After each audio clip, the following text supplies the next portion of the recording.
Welcome to the Jeff Crilley Show. Good Saturday morning, DFW. I'm so excited about our show, and we're going to start off with a subject that I think many parents often wonder, is my child a genius? Joining me is Jamie Uphold. She is with American Mensa's Gifted Youth Division, if you will. Welcome to the Jeff Crilley Show. Thank you. It's an honor to be here. So how do you know if your child's a genius? Well, there's lots of different ways. I mean, every child is a genius in their own right, in their own way. When you're looking at a gifted child, they're going to score higher on a standard given IQ test, and that would be how you would get a traditional score level to tell. But there are certain developmental factors that you can look for, vocabulary at an earlier age, a preference for certain types of mathematical skills or these types of things ahead of what their normal average biological age peers are engaged in. And so tell me about yourself. What is your job exactly? Well, I have the coolest job in the entire universe. I really do. I am the Gifted Youth and Leadership Coordinator for American Mensa, which means that I get to work with gifted kids all over the United States and provide programs from a national level for them. So Mensa is the place where gifted kids fit. Well, give me a for instance. What is one of the programs that you guys do? One of my very favorite programs that I get to facilitate is the Book Parade program. And that's where I get to work with authors and publishers and get new and unreleased books and get those into the hands of our young Mensa readers where they read them and write honest, sometimes scathingly honest, book reviews, and we get those published. Really? My youngest book reviewer right now is 6 years old. That's incredible. Yes, and they write amazing book reviews. So if I'm an author, do I want my book reviewed by a Mensa kid? Well, I would hope so. I mean, you have the ability to have a child that has an above average IQ that is gifted, give you an honest review of what that literature means to them as a young person in today's society. And I suppose at some point it can help the author. I mean, if the author's writing, especially if the author's writing children's books, right? Well, and we don't just do children's books, and it's very fulfilling. We have had several authors who have actually reached back out to our kids through their published posts and thanked them and made additional comments and asked for feedback on what they feel that the character should do or be in the next version of the book that they're writing now. Wow. So if I'm a parent and I'm listening to this right now and I'm thinking, I wonder if my child or grandchild qualifies, how would one go about the process of getting into Mensa? It's very simple. We make it pretty easy. First of all, if your child or grandchild is in gifted and talented educational classes in school in a public environment, more than likely they've already had some level of an IQ test. If they have not, if they are perhaps younger than the public school age, then we would refer you to their pediatrician for a child psychologist to do an IQ testing on them. To qualify for Mensa, you have to score in the top 2% of one of our accepted IQ tests, and we accept, I believe, just over 180 of those currently. So more than likely, if you've taken one, we're going to accept it. And then you go to our website, americanmensa.org. The very first button on the left-hand side says Join. You hover on that. 4 down on that drop-down is Gifted Youth Admission. And we walk you through step-by-step exactly what you need to do to submit the evidence to find out if your child would qualify for Mensa. Wow. You told me you've been there about a year and a half. Any children stand out in your mind so far that you've met that just really touch your heart? Their brilliance? That is like asking a mother which child is her favorite. All of them are amazing. Probably one of my best stories. I was at a science fair in Washington, D.C. For a great science expo. A teacher had brought 5 or 6 of his gifted students to the expo. There's hundreds of different opportunities there for different kids, and he wanted them to each find a place that they would engage in something wonderful.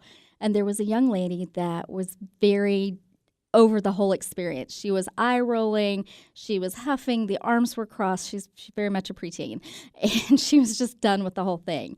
And as I started to explain Mensa and what it meant, that it's the place where you would fit in if you're always the one that knows the answers in school, if you get it before everybody else does. I watched this young lady start to soften and become more engaged, and her body language became more open.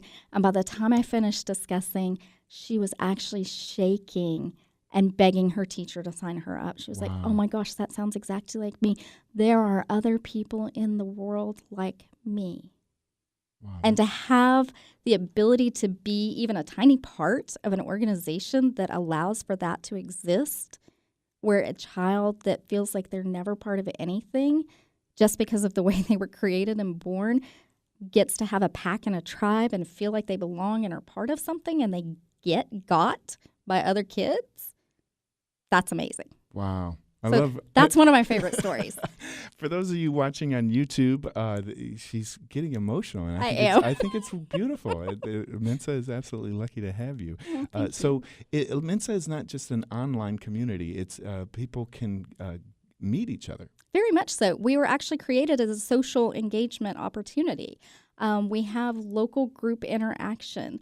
I would love to say we have gifted coordinators in every group that we have. We don't. We're a volunteer organization. Mm-hmm. So what we provide is the opportunity for those young ladies like the one I just described to you to actually meet with other kids that are equally gifted in her local area and to make friends with people that think the same way and process the same way. And, you know, one of my favorite statements from one of the kids is, I finally found people that get my jokes. Because typically other age peers don't get their jokes. It'll be adults or older people that do. So it's the place where gifted kids can find their peer group and feel accepted. That's awesome. Yes, I get emotional because I love to be a part of that process. What are some other programs?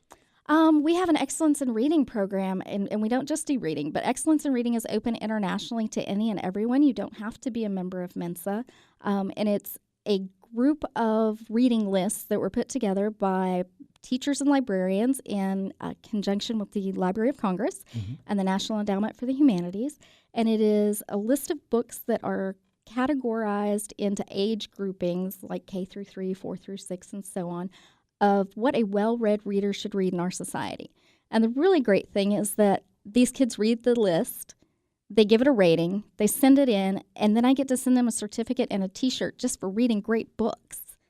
And so we have kids from all over the world. I just sent a package off to France and one to Mumbai this week. Wow. With T-shirts. Let me ask you this, because I know thanks to things like Shark Tank and very successful entrepreneurs like Elon Musk and Mark Zuckerberg, intelligence has become really cool, hasn't it? Absolutely. Geek is chic, man. It's finally cool to be the smart kid in school.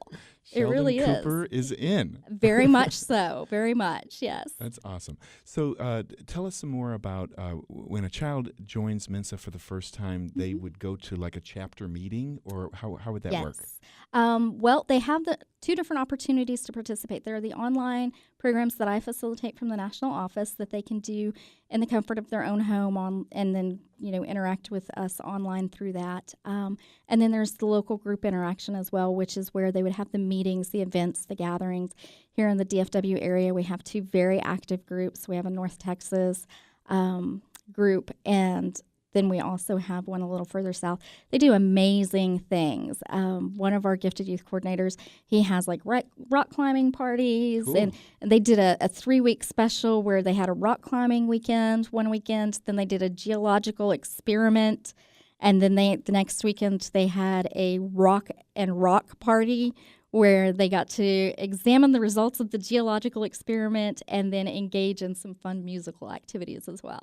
That's awesome. And I know don't you have an international conference? Do the young people, are they invited to that as well? Our members are full-on members that are available to attend any member function. International is a much larger segment, and you can only be a member of one Mensa at a time. Okay, gotcha. But you could attend other Mensa functions if you wanted to.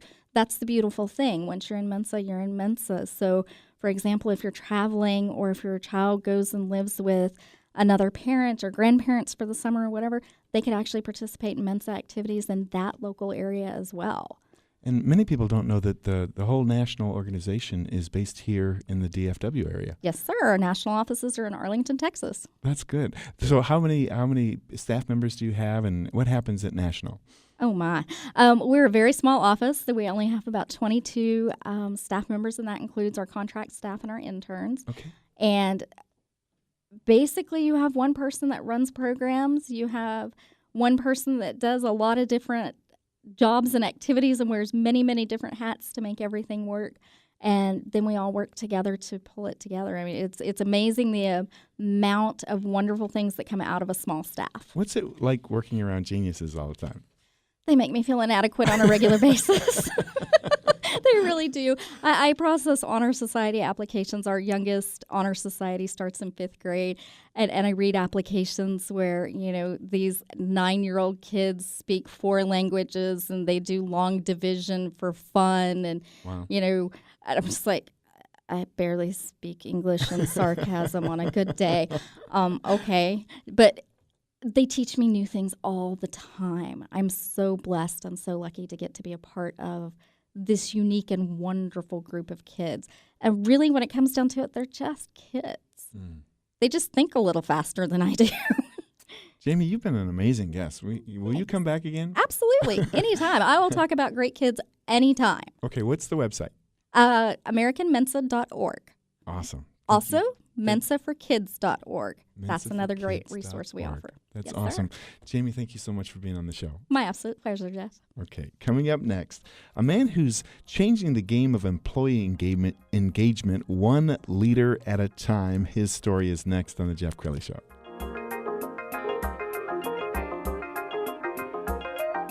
More of The Jeff Crilley Show coming up.